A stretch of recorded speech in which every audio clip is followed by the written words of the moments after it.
நிலையில் உலகில் எதுவும் அழகில்லை என்றேன். என்னை ஓங்கி அறைந்தாலே குரில் கூச்சத்தால் நெடில் வாசத்தால் ஒரு பாடல் மறைந்தாளே.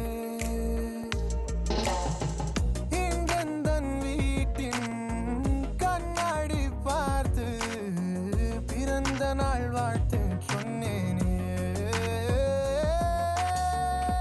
இதுவரை ஏதுமே உலகில் அழகில்லை என்று நான் நினைத்ததை பொய்யாக்கினாள்.